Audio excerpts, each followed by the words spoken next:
The Jeffrey Epstein case exposes a justice system grappling with legal, political, and ethical challenges, failing to deliver accountability for a trafficking network involving powerful figures. The DOJ's July 2025 closure, citing insufficient evidence after reviewing 300 gigabytes, reflects a confluence of barriers. The 2008 non-prosecution agreement, court seals, and state statutes of limitations. Flight logs, a contact book, victim testimonies, and seized digital media confirm Epstein's crimes but lack corroboration for new charges, leaving figures like Prince Andrew unprosecuted. Epstein's suspicious death, marked by jail irregularities, fuels theories of murder or escape, suggesting possible concealment. Public disbelief that no incriminating footage was found, despite Epstein's surveillance, underscores distrust. Reasons for closure span legal constraints, evidential gaps, elite evasion through wealth or flight, and political expediency to end a divisive case. The contrast between prosecutions of ordinary citizens for exaggerated charges, minor offenses, or victimless crimes and leniency toward elites underscores systemic bias in the justice system by those tasked with upholding the law, who neglect responsibilities or abuse power.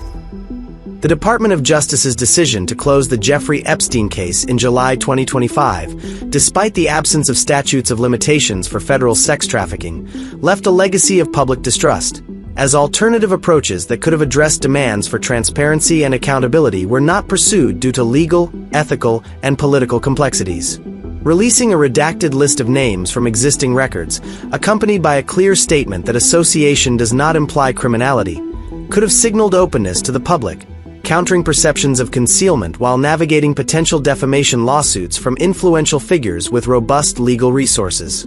Pursuing limited prosecutions against facilitators, using fresh evidence to circumvent immunity agreements from 2008, might have encouraged cooperative testimonies revealing additional network members, though risks of acquittals due to insufficient corroboration and potential harm to victims deterred such actions.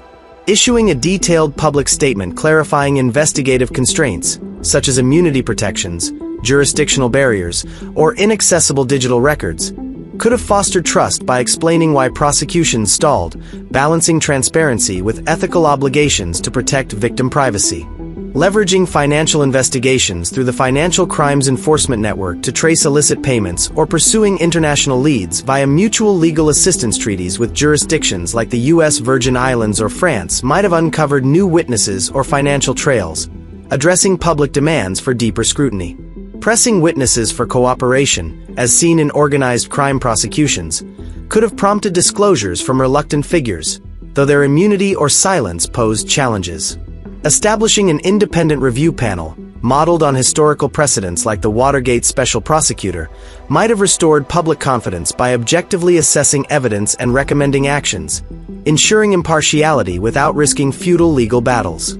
These approaches were avoided, likely due to concerns over legal repercussions from powerful figures who could delay cases through sophisticated defenses or relocate to non-extradition countries, as well as fears of political backlash from supporters anticipating elite accountability. Speculative motives suggest the DOJ prioritized resource allocation to other national priorities, such as immigration enforcement or disaster response, over a case with low conviction prospects.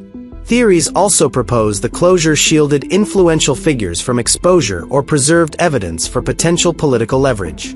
The case's closed status does not preclude future justice, as federal sex trafficking laws allow reopening with new evidence, such as decrypted surveillance footage, recovered financial records, newly cooperative witness testimonies, or international documents like boat logs or foreign bank transactions. A new presidential administration, taking office in 2029 or beyond, could prioritize reinvestigation, driven by public pressure or a commitment to transparency. A new DOJ director replacing Pam Bondi or FBI director succeeding Kash Patel could initiate reviews, prompted by congressional oversight, victim advocacy, or whistleblower disclosures revealing suppressed evidence.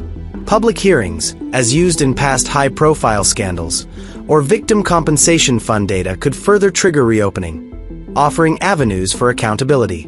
Without such developments, new evidence or leadership shifts, the truth about Epstein's network remains obscured, perpetuating public distrust in a justice system seen as favoring the powerful.